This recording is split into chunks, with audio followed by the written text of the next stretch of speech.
जब से देश की संसद में विपक्षी पार्टियों के 141 सांसदों को निलंबित किया गया, तब से ही विपक्ष लामबंद होकर भाजपा के खिलाफ सड़कों पर उतरकर विरोध प्रदर्शन कर रहे हैं।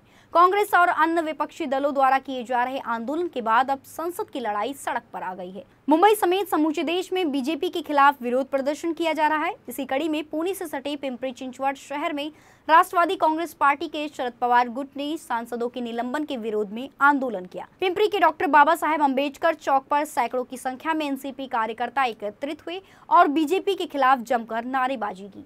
एनसीपी शरद पवार गुट के कार्यकर्ताओं ने कहा कि बीजेपी की तानाशाही का जवाब जनता आगे आने वाले चुनाव में देगी। नक्कीच हे हुकुमशाही म्हणजे 2014 पासूनच जर या सरकारचं आपण चरित्र पाहिलं तर या ठिकाणी संविधानाच्या नावानं जागर करायचा, परंतु संविधानाच्या विरोधामध्ये काम करायचं, लोकशाहीच्या नावानं जागर करायचा आणि लोकशाहीच्या विरोधामध्ये निर्णय घ्यायचे, अशा पद्धतीची प्रक्रिया मोदी शहा जेव्हापासून या ठिकाणी सत्तेवर आले आहेत। भारतीय जनता पक्षाचं सरकार त्यांना ते आवडत नाही। भारतीय जनता पक्षाचं सरकार असं म्हणणं त्यांना आवडत नाही। त्यांना ते मोदी सरकार म्हणावं असं वाटतं आणि तसं ते स्वतःही म्हणतात की मोदी सरकार असं स्वतःही म्हणतात। त्याच्यामुळं या मोदी सरकारने हुकुमशाहीच्या वाटचालीवर या ठिकाणी अगदी ठामपणे या ठिकाणी त्यांची वाटचाल सुरू आहे आणि या हुकुमशाहीचा निषेध करण्यासाठी म्हणून किंवा या हुकुमशाहीला विरोध करण्यासाठी म्हणून संसदेमध्ये, राज्यसभेमध्ये आणि लोकसभेमध्ये जे लोकशाहीवादी, संविधानवादी जे खासदार आहेत ते भूमिका मांडतात, सरकारच्या धोरणाच्या विरोधामध्ये बोलतात किंवा सरकार जे विधेयक पास करू इच्छिते आणि ते जर जनतेच्या विरोधामध्ये असतील तर त्याच्या विरोधामध्ये बोलतात। त्याच्यामुळे तो धोका निर्माण होतोय त्या हुकुमशहांना।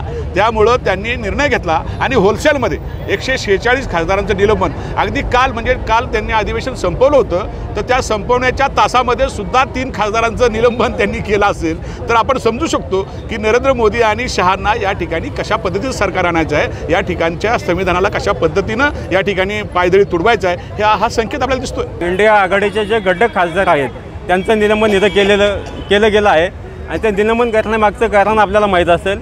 त्यांना अनेक विधेयक पास करायचे होते, त्याला आमचे इंडिया आघाडीच्या खासदारांचा विरोध हा असणार होता व ते लोकांपाशी ते ओपन झालं असतं। भाजप गव्हर्नमेंट हे उघडं पडलं असतं, मनाची कारवाई केली व नाही ते विधेयक त्याच्यामध्ये पास केले, जे अति महत्त्वाचे विधेयक आपल्या देशासाठी, लोकशाहीसाठी, संविधानाच्या याच्यासाठी माननीय बाबासाहेब आंबेडकरांनी जे संविधान लिहिले त्याच्यामध्ये लोकशाही ही किती महत्त्वाची आहे आणि संविधान किती महत्त्वाचं आहे हे सांगितलं गेलं आहे। त्या संविधानाला पायदे तोडवण्याचं काम या भाजपने केलेलं आहे।